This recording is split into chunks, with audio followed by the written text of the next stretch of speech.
Hello dear students. आज के इस वीडियो में हम इन्वर्स ऑफ कोसाइन फंक्शन के ऊपर बात करेंगे। पिछले वीडियो में हमने इन्वर्स ऑफ साइन फंक्शन के ऊपर बात की थी, तो आज हम इन्वर्स ऑफ कोसाइन फंक्शन के ऊपर बात करेंगे कि क्या कोसाइन फंक्शन का इन्वर्स एग्जिस्ट करता है या नहीं करता है। तो हमने इन्वर्टिबल फंक्शन में पढ़ा है कि ये function is invertible if it is both one one and onto. तो कोसाइन फंक्शन का इन्वर्स कब एग्जिस्ट करेगा? When this cosine function is one one and onto. तो हमें चेक करना पड़ेगा कि क्या ये cosine function one one and onto है या नहीं है। तो आपने +1 में पढ़ा है कि कोसाइन फंक्शन क्या होता है। इसकी डोमेन जो है set of all real number होती है और कोडोमेन इसकी रेंज के बराबर होती है और वो होती है क्लोज्ड इंटरवल -1 to 1। इसको हम इस तरह से भी डिफाइन करते हैं, f x is equal to cos x. तो डोमेन ऑफ कोसाइन फंक्शन क्या होती है? आर। और रेंज ऑफ कोसाइन फंक्शन क्या होती है? Closed interval -1 to 1। इसको एरो डायग्राम से हम इस तरह से भी रिप्रेजेंट कर सकते हैं और सबसे बढ़िया तरीका है फंक्शन को समझने का एरो डायग्राम।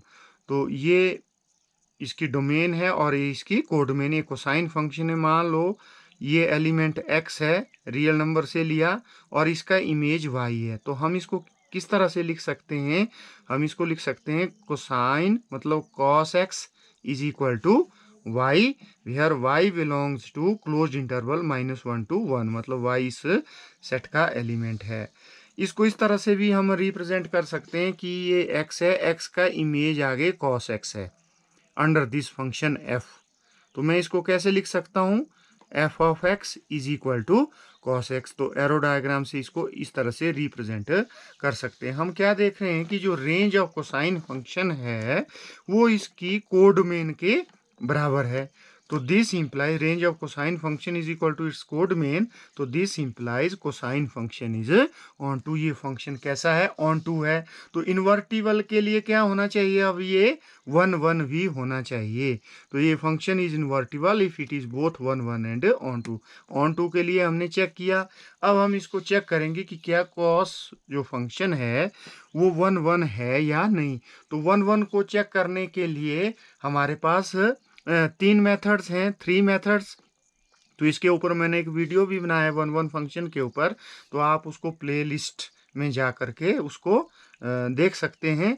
तो फर्स्ट मेथड था ये कि हम कोई दो element x1 and x2 domain से लेते हैं और fx1 को fx2 के बराबर पुट करके if we get x1 is equal to x2 only then the function is one one. दूसरा मेथड था हम ग्राफ से चेक करते हैं कि क्या वो वन वन है या नहीं। तो ग्राफ से कैसे चेक करते थे? हम फंक्शन का ग्राफ ड्रॉ करते हैं। हम एक line parallel to x axis draw करते हैं। यदि वो लाइन ग्राफ ऑफ फंक्शन को एग्जैक्टली 1 पॉइंट पर इंटरसेक्ट करे तो इसका मतलब वो फंक्शन वन वन है। यदि वो मोर देन 1 पॉइंट उसको कट करती है, मतलब मल्टीपल पॉइंट्स के ऊपर कट करती है वो लाइन, तो इसका मतलब वो फंक्शन वन वन नहीं है। और थर्ड मेथड था हम ये चेक करते थे कि क्या फंक्शन स्ट्रिक्टली इंक्रीजिंग है इन इट्स डोमेन या स्ट्रिक्टली डिक्रीजिंग है इन इट्स डोमेन। यदि वो स्ट्रिक्टली इंक्रीजिंग है या स्ट्रिक्टली डिक्रीजिंग है तब भी फंक्शन वन वन होता है। यदि वो अपनी डोमेन के एक पार्ट में इंक्रीज कर रहा है, दूसरी पार्ट में डिक्रीज कर रहा है, या एक पार्ट में डिक्रीज कर रहा है, दूसरे पार्ट में इंक्रीज कर रहा है, तो तब वो फंक्शन वन वन नहीं होता है। तो यहाँ हम ग्राफ से इसको चेक कर रहे हैं कि क्या जो कोसाइन फंक्शन है वो वन वन है या नहीं। तो कोसाइन फंक्शन का ग्राफ कुछ इस तरह से होता है। ये y एक्सिस है, ये x एक्सिस है। आपको पता है कि डोमेन को हम x एक्सिस के अलोंग ड्रॉ करते हैं और रेंज को हम y एक्सिस से ड्रॉ करते हैं। और इसकी रेंज कितनी है? -1 से लेकर के 1 तक। और ये जो set of all real number है तो ये इनफाइनाइट पॉइंट है यहाँ पर। तो हम कुछ स्टैंडर्ड पॉइंट यहाँ पर लेंगे जिनकी वैल्यू हमें पता है। जैसे सबसे पहले cos 0। तो cos 0 किसके बराबर होता है? 1 के बराबर। तो एक पॉइंट ये आ गया आपका 0,1। और दूसरा में यहाँ π/2। तो π/2 क्या होता है? cos π/2 0। cos π/2 तो ये है ना y is equal to cos x। यदि x 0 पुट करता हूँ तो y कितना आएगा 1, तो 1 0,1। यदि x पाई बाई 2 पुट करता हूँ तो y की वैल्यू क्या आ जाएगी 0, मतलब पाई बाई 2,0, ये पॉइंट हो गया। अब कॉस पाई, x को पाई पुट करता हूँ तो y की वैल्यू -1 आएगी, तो ये हो गया पाई कोमा -1, ये पॉइंट आ गया। 3 पाई बाई 2 ये 0 होता है कॉस, और 2 पाई ये 1 होता है, तो 2 पाई कोमा 1। अब माइनस पाई बाई 2 की बात करें तो वो 0 होता है, तो ये हो गया pi by minus pi by 2 comma 0, ये पॉइंट आ गया। अब माइनस पाई क्या होता है, ये भी -1 के बराबर होता है, तो एक पॉइंट आपके पास माइनस पाई -1 ये आ गया, राइट। अब 3 पाई -3 पाई बाई 2 कितना होता है 0 होता है कॉस, तो एक पॉइंट ये आ गया। तो इस तरह से आप देख रहे हैं। तो ये वैल्यू आप कैसे पता कर रहे हैं कि एक मैं आसान जैसा आपको ट्रिक बता दूं।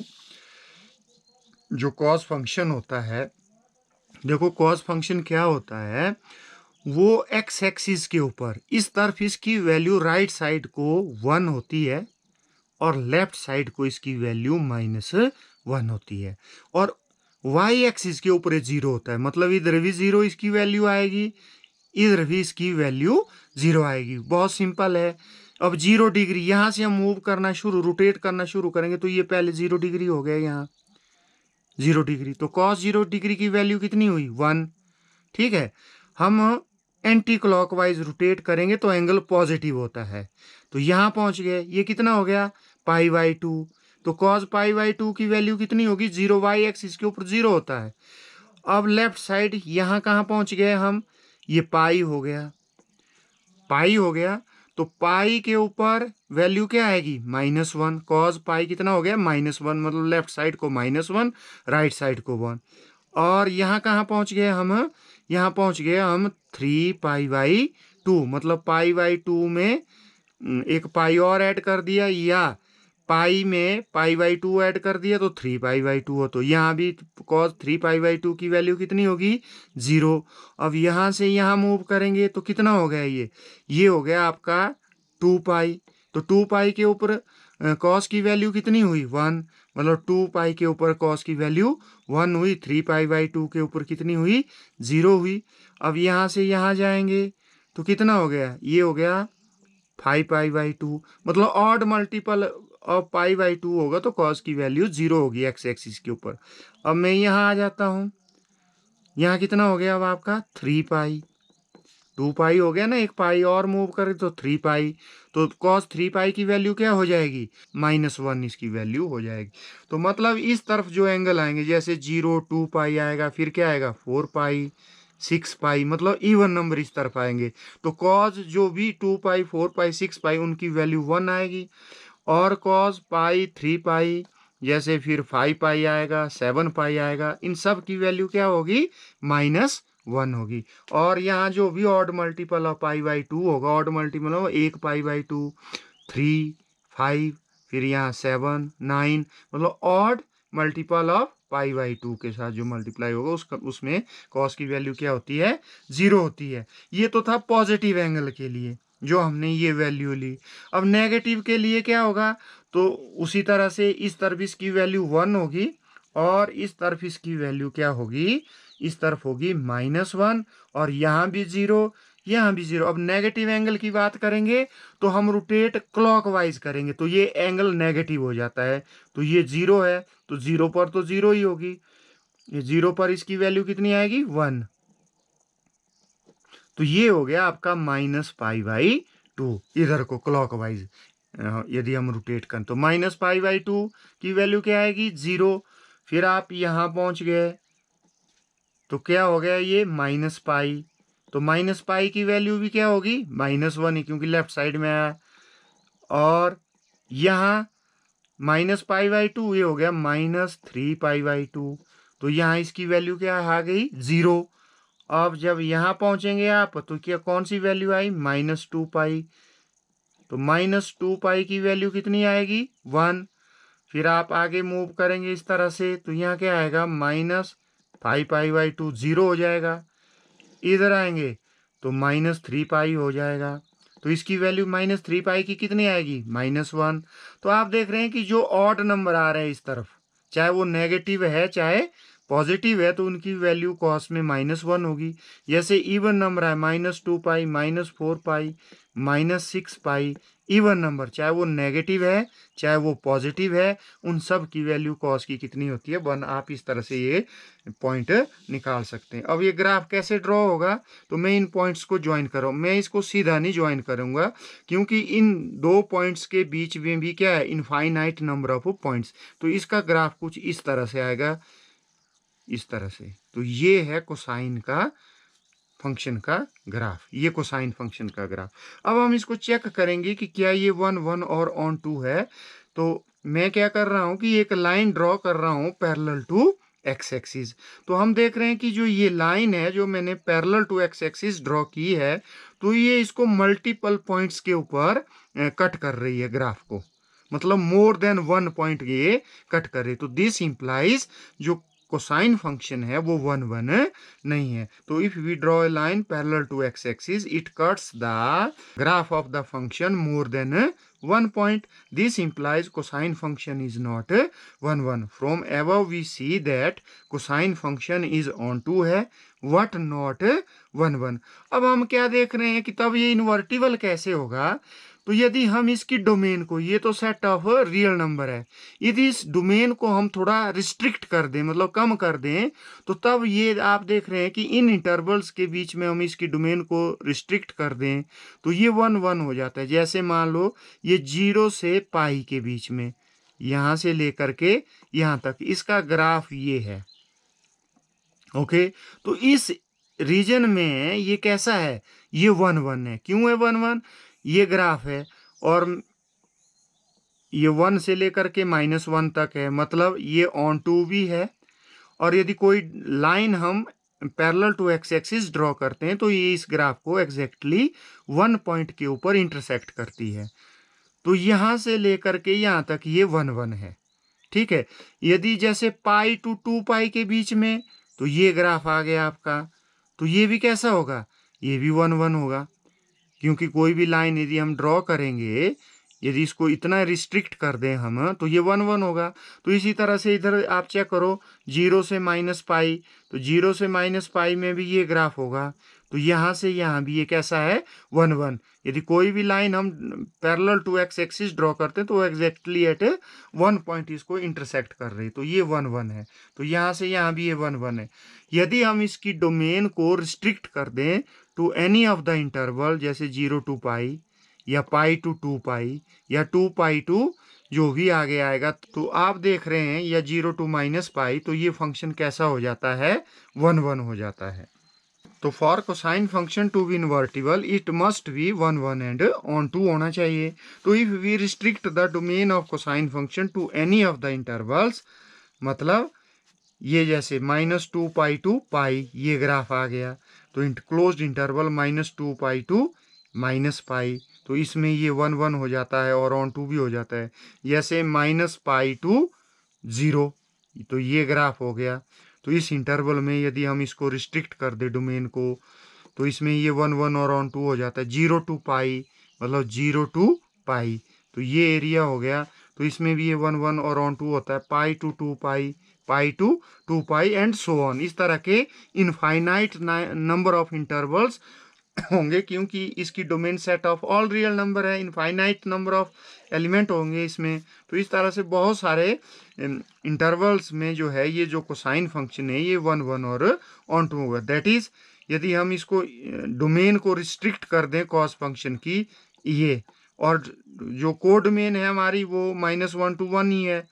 ठीक है, तो इस तरह के कॉस फंक्शन हमारे को बहुत सारे यहाँ मिल जाएंगे एंड सो ऑन। ये सारे फंक्शन कैसे हैं, ये 1 1 एंड ऑन टू। इसका मतलब ये सारे कैसे हैं, ये इन्वर्टिबल है। तो then cosine function becomes 1 1 and onto and hence invertible. तो ये इन्वर्टिबल होगा। तो आगे, if we denote the inverse of cosine function by cos inverse और आर्क कॉस से भी इसको हम डिनोट करते हैं। तो we got a branch of the cos inverse function. तो एक बहुत बड़ी ब्रांच हम यहाँ पर कॉस इनवर्स फंक्शन की हमें मिल जाती है। जैसे ये है आपका, ये 1 1 और ऑन टू फंक्शन है, तो ये इन्वर्टिबल होगा। तो कॉस इनवर्स, तो इसकी जो रेंज है कोडोमेन है, तो वो इसकी डोमेन बन जाएगी, और इसकी जो डोमेन है वो इसकी कोडोमेन बन जाएगी।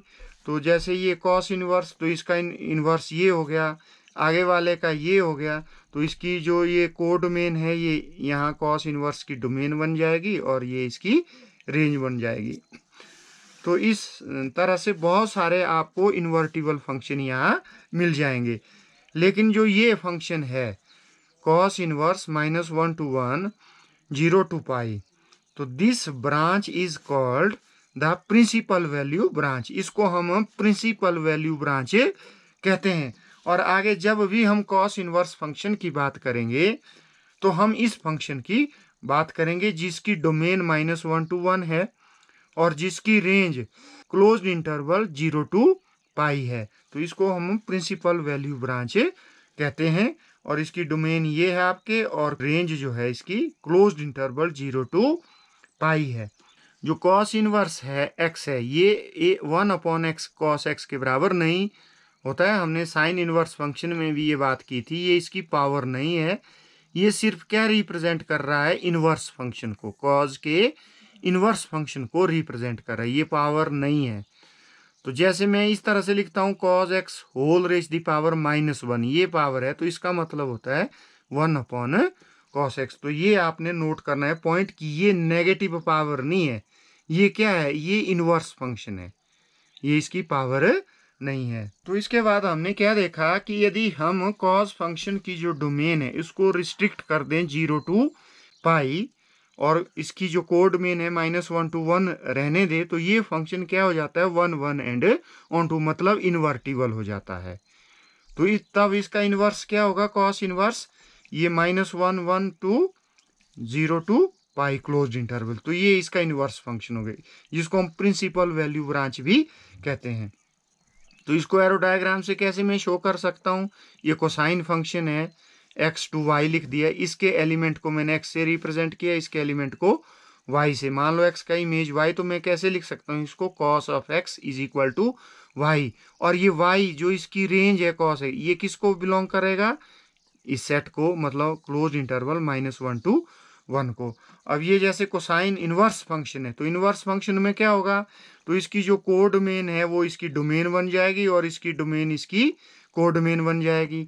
तो इसके एलिमेंट को मैंने y से डिनोट किया और इसके x से किया है, तो y का इमेज इसमें इनवर्स फंक्शन में x हो जाएगा। तो इसको मैं कैसे लिख सकता हूँ, cos inverse y is equal to x।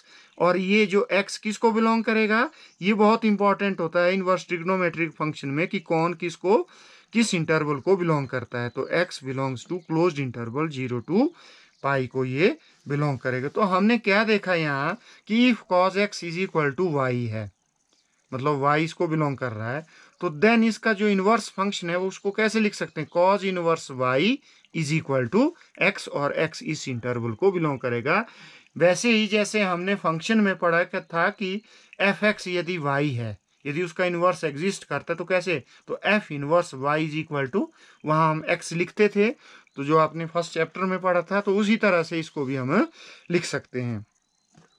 अब हम इन्वर्टिबल फंक्शन की इनवर्स फंक्शन की बात कर रहे हैं, तो इसकी रेंज क्या है, 0 to पाई। अब ये 0 to पाई यदि हम क्वाड्रेंट में चेक करें तो किस किस क्वाड्रेंट में ये लाई करेगी, तो 0 to पाई कहाँ हुआ, ये 0 हो गया, ये 0 to पाई एक्स एक्सिस, ये वाई एक्सिस। तो हम देख रहे हैं कि फर्स्ट एंड सेकंड क्वाड्रेंट में, तो range of cos inverse function lies in first and second quadrant में होती है। तो मान लो यदि पॉजिटिव वैल्यू है, y कैसा है, पॉजिटिव है, तो मतलब थीटा, तो तब हम उसको, ये वो फर्स्ट क्वाड्रेंट में होगा, नेगेटिव वैल्यू होगी तो उसको हम सेकंड क्वाड्रेंट में लेंगे। तो जैसे हम एक एग्जांपल लेते हैं यहाँ, इससे आपको बिल्कुल क्लियर हो जाएगा। तो मैं एग्जांपल ले रहा हूँ, तो जैसे ये cos इनवर्स 1/2 की क्या वैल्यू होगी। अब देखो आप cos किस एंगल की वैल्यू 1/2 होती है कॉस में, वो होती है π/3 के बराबर। तो इसका आंसर आएगा π/3, क्योंकि पॉजिटिव है तो ये π/3 होगा। अब कॉस इनवर्स -1/2, यदि ये थीटा है तो सेकंड क्वाड्रेंट में इसको हम कैसे लिखेंगे, पाई माइनस थीटा।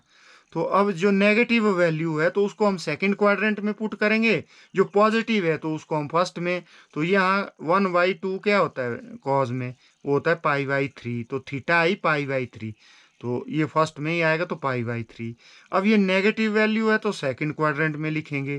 तो 1/2 किस एंगल की वैल्यू होती है, π/3 की, लेकिन नेगेटिव है तो उसको यहाँ लिखेंगे कैसे, पाई माइनस थीटा। तो थीटा आया हमारे पास π/3, तो पाई माइनस π/3, तो इसका आंसर आ गया 2π/3। तो हम इन शॉर्ट इसको ऐसे लिख सकते हैं। लेकिन इसको सॉल्व कैसे किया है, तो कैसे करेंगे इसको सॉल्व वो मैं बता रहा हूँ। जैसे कॉस इनवर्स 1/2, तो मैंने मान लिया कि इसका आंसर आता है हमारे पास थीटा के बराबर।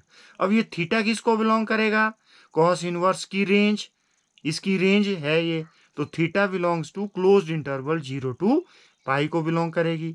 तो इसको मैं कैसे लिख सकता हूँ, cos theta is equal to 1/2। जैसे ये देखो कॉस इनवर्स वाई किसके बराबर, एक्स के बराबर, ठीक है।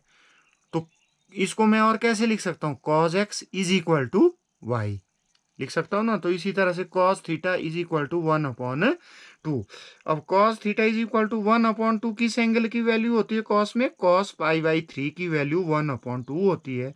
तो मैं 1/2 के स्थान पर कॉस π/3 लिख सकता हूँ। आप देख रहे हैं कि कॉस थीटा कॉस π/3 के बराबर है, तो this implies theta is equal to π/3, तो ये आंसर आया π/3। अब जो ये नेगेटिव वैल्यू वाला है ये थोड़ा होता है, इसमें एक पॉइंट नोट करना है आपने। जैसे ये मान लिया थीटा, तो थीटा इस इंटरवल को बिलोंग करेगा, क्लोज इंटरवल 0 to पाई को। तो मैं इसको कैसे लिख सकता हूँ, cos theta is equal to -1/2।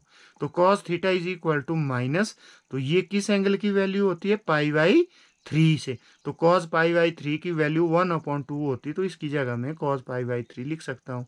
अब इसको आगे इस माइनस को आपने हटाना है, तभी आप थीटा को इसके साथ कंपेयर कर पाएंगे। तो इस माइनस को कैसे हटाएंगे, तो इसको ये दो तरह से हटता है। अब हमने देखना है कि कॉस कहाँ कहाँ नेगेटिव होता है। तो कॉस एक सेकंड क्वाड्रेंट में नेगेटिव होता है, सेकंड में, और एक थर्ड में नेगेटिव होता है। तो मान जैसे कॉस पाई माइनस π/3 की वैल्यू भी क्या होती है, माइनस कॉस π/3, क्योंकि ये किस क्वाड्रेंट में है, पाई माइनस π/, या सेकंड क्वाड्रेंट में। हमने +1 में काफ़ी डिटेल में पढ़ी ये चीज़ें। सेकंड क्वाड्रेंट में यदि पाई को हटा दिया तो नेगेटिव साइन कॉस π/3, और यदि ये कॉस पाई प्लस π/3, इसका आंसर भी क्या आएगा, माइनस कॉस π/3, क्योंकि ये किस क्वाड्रेंट में, थर्ड में है, तो माइनस कॉस π/3। मतलब माइनस कॉस π/3 को हम इस तरह से भी लिख सकते हैं और इस तरह से भी लिख सकते हैं। मतलब माइनस जो कॉस थीटा है उसको हम इस तरह से भी लिख सकते हैं, यदि ये माइनस आपने पीछे का हटाना है तो कॉस पाई माइनस थीटा, या फिर कॉस पाई प्लस थीटा। अब हम यहाँ किसको यूज करेंगे, ये इंपॉर्टेंट है। तो आप इसको यूज नहीं कर सकते पाई प्लस थीटा को। पाई प्लस थीटा किस क्वाड्रेंट में गया, ये गया थर्ड में, और पाई माइनस थीटा किस में, सेकंड में। और ये रेंज किस किस क्वाड्रेंट में है आपकी, ये है आपकी फर्स्ट और सेकंड में। थर्ड इसमें, थर्ड और फोर्थ क्वाड्रेंट का लेना देना नहीं, तो इसको हम यूज नहीं करेंगे। तो हम यूज करेंगे इस फॉर्मूले को, तो मतलब इसको, जो आप ये फर्स्ट वाला, तो कॉस इसको मैं लिख सकता हूँ, ये माइनस हट गया, पाई माइनस π/3। अब इनको इकट्ठा कर दिया तो ये हो गया 2π/3।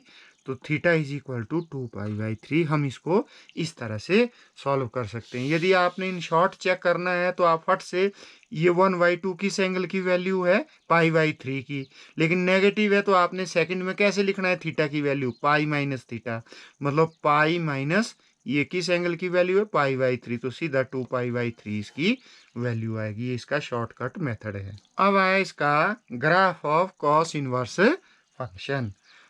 तो हम एक पोर्शन की यहाँ बात करेंगे। तो मैं ये हमने कॉस फंक्शन कोसाइन फंक्शन का ग्राफ अभी पीछे पढ़ा, तो हम इस पोर्शन की बात कर रहे हैं जिसकी डोमेन 0 to क्लोज्ड इंटरवल पाई है और कोड मेन -1 to 1 है, मतलब रेंज। तो ये एक्स एक्सिस है, ये वाई एक्सिस है। तो आपको पता है कि डोमेन को हम अलोंग एक्स एक्सिस डिनोट करते हैं और रेंज को हम अलोंग वाई एक्सिस जो है इसको डिनोट करते हैं।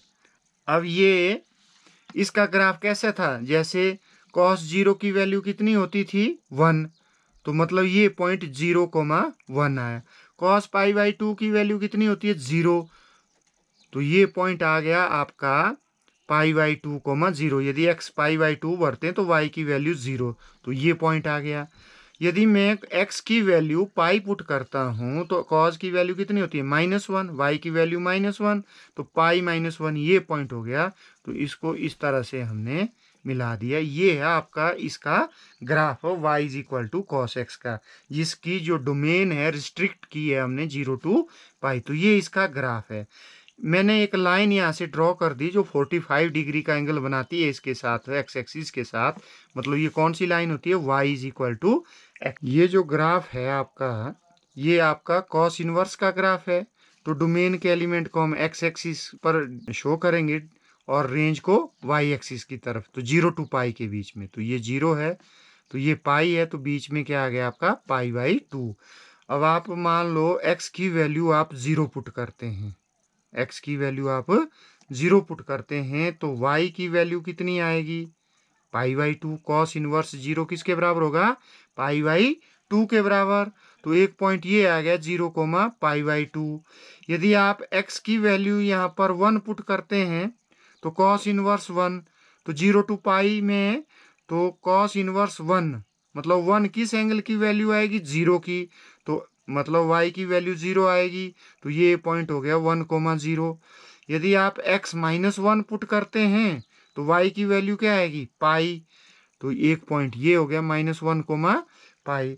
तो आप देख रहे हैं कि जो हमने कॉस फंक्शन का जो ग्राफ है, तो ये पॉइंट जैसे 0 1 है, तो ये पॉइंट क्या हो जाएगा इसमें 1,0।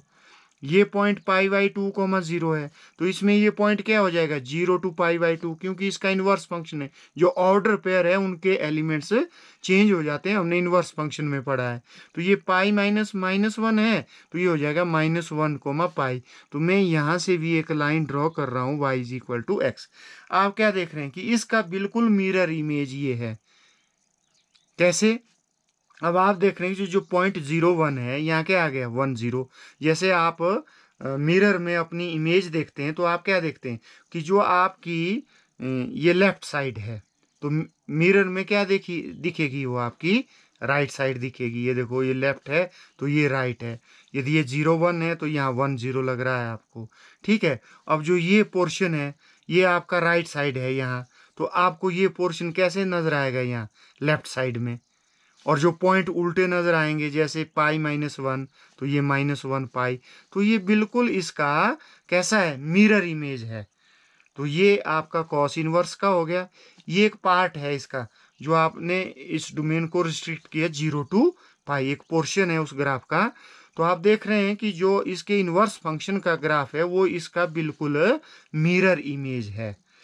तो ये था graph of cos inverse function. अब करेंगे हम इसमें जो कंपोजिशन ऑफ फंक्शन उसकी बात करेंगे। हमने इसमें पढ़ा इन्वर्टिबल फंक्शन में क्या पढ़ा था कि ये फंक्शन f इज इन्वर्टिबल, तो देन तो बाई डेफिनेशन क्या होता था कि f inverse circle f of x, इसको मैं इस तरह से लिख सकता हूँ f inverse f of x is equal to x, मतलब आइडेंटिटी फंक्शन के बराबर होता है यदि ये एक दूसरे के इन्वर्स हो। और इसी तरह से इसको लिख सकते हैं f circle f inverse y is equal to f of f inverse y is equal to y। और इसको हम एरो डायग्राम से कैसे शो करते थे, मान लो ये कोई सेट है, ये फंक्शन ये है f और ये है f इनवर्स। इसकी डोमेन के एलिमेंट को x से डिनोट किया, इसकी कोडोमेन को y से, और ये इसकी डोमेन बन जाएगी और इसकी कोडोमेन बन जाएगी, मतलब x to y y to x। जैसे मान लो कोई ये फंक्शन है सेट a to b और ये होगा b to a, तो मतलब a के एलिमेंट को x से, तो ये भी इसका x हो। तो ये फंक्शन कौन सा हुआ आपका, ये हुआ f इनवर्स सर्कल f, मतलब राइट टू लेफ्ट कंपोज करते हैं। इसको कैसे लिख सकते हैं इस फंक्शन को, और इस तरह से भी लिख सकते हैं, या फिर f inverse f of x। इस तरह से भी इसको डिनोट करते हैं। अब यहाँ चेक करो कि जैसे मान लो ये सेट मैंने बी लिया था, बी ए बी, इसका एलिमेंट को मैंने वाई से डिनोट किया है। तो ये फंक्शन कौन सा हुआ आपका, एफ सर्कल एफ इनवर्स, इसको मैं f of f inverse y लिख सकता हूँ। तो इसी डेफिनेशन का हम यहाँ यूज कर रहे हैं। तो कुछ इंपॉर्टेंट दो फॉर्मूले यहाँ के बारे में हम यहाँ बात करेंगे। जैसे ये कॉज इनवर्स कॉस एक्स है, तो ये कॉज इनवर्स कॉस एक्स का इनवर्स है, इज इक्वल टू ये एक्स के बराबर होगा, आइडेंटिटी फंक्शन के बराबर होगा इफ एक्स बिलोंग्स टू, मतलब इसकी रेंज को, कॉज इनवर्स की रेंज को, मतलब क्लोज इंटरवल 0 टू पाई, या कॉज एक्स की डोमेन को एक्स जो है वो बिलोंग करना चाहिए। तो एरो डायग्राम से आपको समझ आ रहा है कि एक्स इसको क्यों बिलोंग कर रहा है।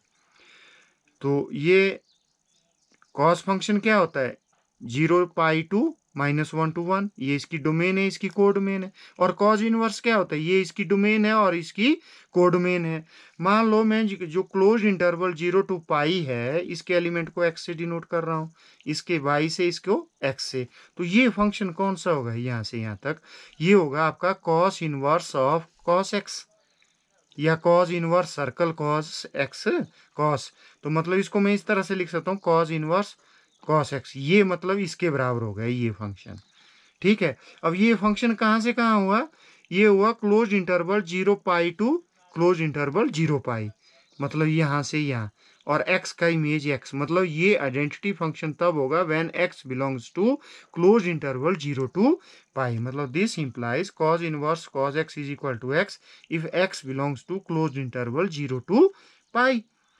एक चीज इंपॉर्टेंट आपने नोट करनी है कि if x does not belong to 0 to pi, यदि x इस इंटरवल को बिलोंग नहीं कर रहा है, तो then cos inverse cos x is not equal to x। ऐसे हम बिना सोचे समझे इसको ऐसे काट देते हैं कि यहाँ cos इनवर्स है, यहाँ cos है, तो इसका आंसर x आएगा। लेकिन ये हमेशा नहीं होता है। ये कब नहीं होता है, जब x इसको बिलोंग नहीं करेगा तो तब ये x के बराबर नहीं होगा।